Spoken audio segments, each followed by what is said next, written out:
I was gonna go to Zephaniah, but I want to show that salvation is basically talking about, you know, being saved from destruction. And just real quick to make a point, and I'm about to bring this out in Isaiah 60 anyway, about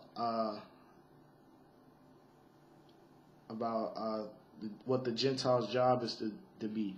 Okay, matter of fact, let me start at Isaiah 45 and 17.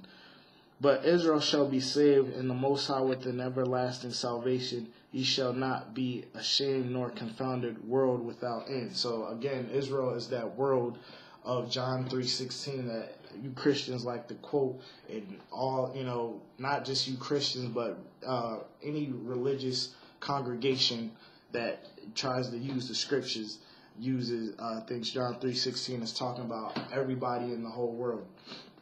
Okay, but salvation, the Most High said that Israel shall be saved with the everlasting salvation. All right, so let me see.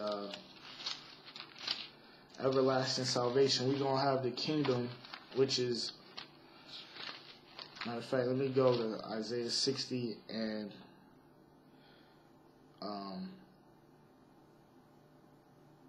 matter of fact, I'll bring that out in a minute. Let me just go to Daniel 7 and 18. Because Israel shall be saved with the everlasting salvation, and the kingdom is coming to Israel. So, all right, so this is Daniel 7 and 18. But the saints of the Most High, which, let me get the saints, shall take the kingdom and possess the kingdom forever, even forever and ever. Okay, so who are the saints of the Most High? So that kingdom that the Lord is going to rule, just like Luke, the first chapter, when the angel Gabriel was telling Mary what the Messiah was going to be doing. The Messiah going to rule over the house of Jacob forever, and of his kingdom there shall be no end. Okay, that's the kingdom that scripture is talking about. So Psalms 148 and 14, he also exalted the horn of his people, the praise of all his saints, even of the children of Israel, a people near unto him. Praise ye the Most High. All right, so the saints are the Israelites. Okay, so let's go back to Isaiah 60, and let's talk. Or actually, no. Let me go to Zephaniah.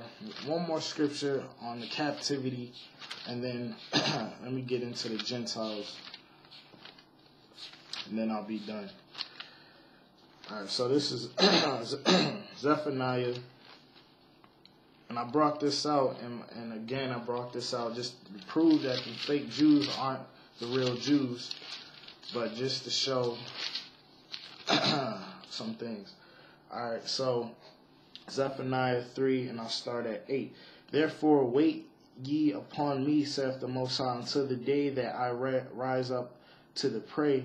For my determination is to gather the nations, that I may assemble the kingdoms to pour upon them my indignation, even all my fierce anger, for all the earth shall be devoured with the fire of my jealousy. So, like I just read in Joel, the third chapter, and does not the scripture tell you that the Most High is going to put the nations under Yahushua or Christ's feet?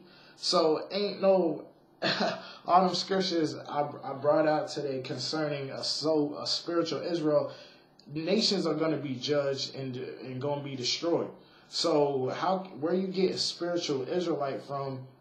Because like I said, I'm about to bring scriptures out, even going into Gentiles that are, you know, submit to the God of Israel through the Israelites. You know, they still going to be a possession, so it still don't make them, oh, they're Israel now, and they're spiritual Israel. Just like back then during the time of King David and Joshua, you had strangers among us that were, you know, hewers of wood, and, you know, basically they were servants. All right. But verse 9, for then will I turn to the people a pure language, that they may all call upon the name of the Most High to serve him with one consent. So that's not even that's going into these last days as well, and into the kingdom. But like I always cut, fake Jews. There's people that are. If 1948 is when the Israel's come back from all nations, you know what I'm saying? Like then there should be on one consent. You got fake Jews talking about their Buddhism, and they atheists and things like that. So that was what I wanted to get out. So I'm gonna drop down to verse 19. Behold, at that time I will undo all that afflict thee, and I will save her that halteth, and gather her that was driven out, and I will get them praise and fame in every land where they have been put to shame. And that time will I bring you again, even in the time that I gather you, for I will make you a name and a praise among all the people of the earth when I turn back your captivity before your eyes, saith the Most High. All right. So again, the captivity of the Most High, he's going to bring back his people.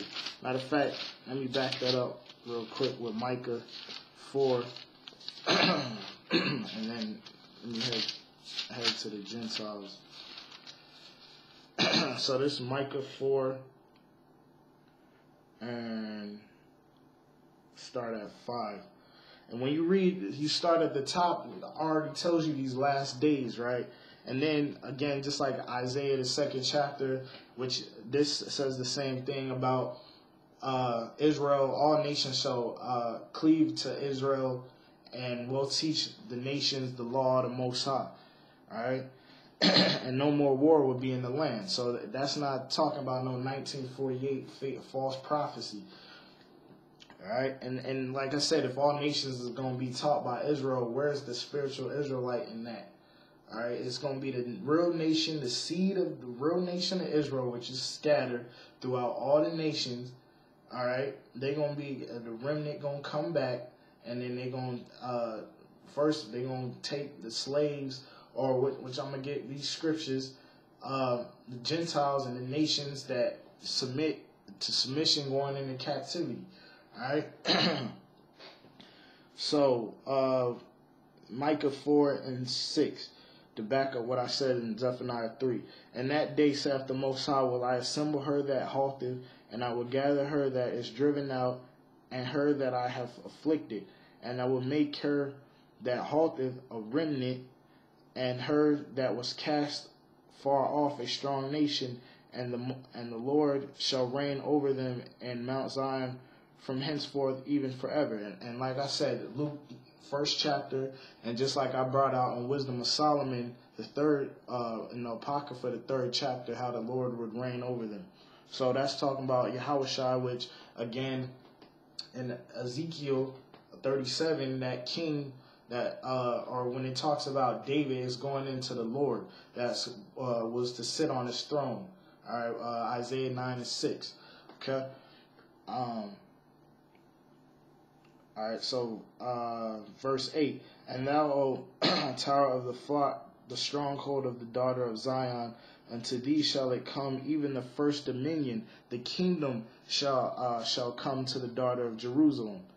Now, matter of fact, I got the point out of Zephaniah, but matter of fact, let me just keep going to bring out something else. Now, why doest thou cry out loud? Is there no king in thee? Is thy counselor perished? For pangs have taken thee as a woman in travail. Be in pain and labor to bring forth, O daughter of Zion, like a woman in travail. For now shalt thou go forth out of the city, and thou shalt dwell in the field, and thou shalt go even to Babylon. There shalt thou be delivered. There the Most High shall redeem thee from the hand of thy enemies. So just like Deuteronomy 28 verse 68, no man shall save you. The Lord is going to deliver us from this place called Babylon. So ain't no need for, we're supposed to, the Most High said he going to deliver us from Babylon. And when you read the first scripture, that's going in to these last days. But when you read the whole chapter, it's letting you know. All right. And so we've been scattered among all nations. But the Most High said he going to deliver us from thine enemies. So the scripture just said that we're going to be delivered from our enemies.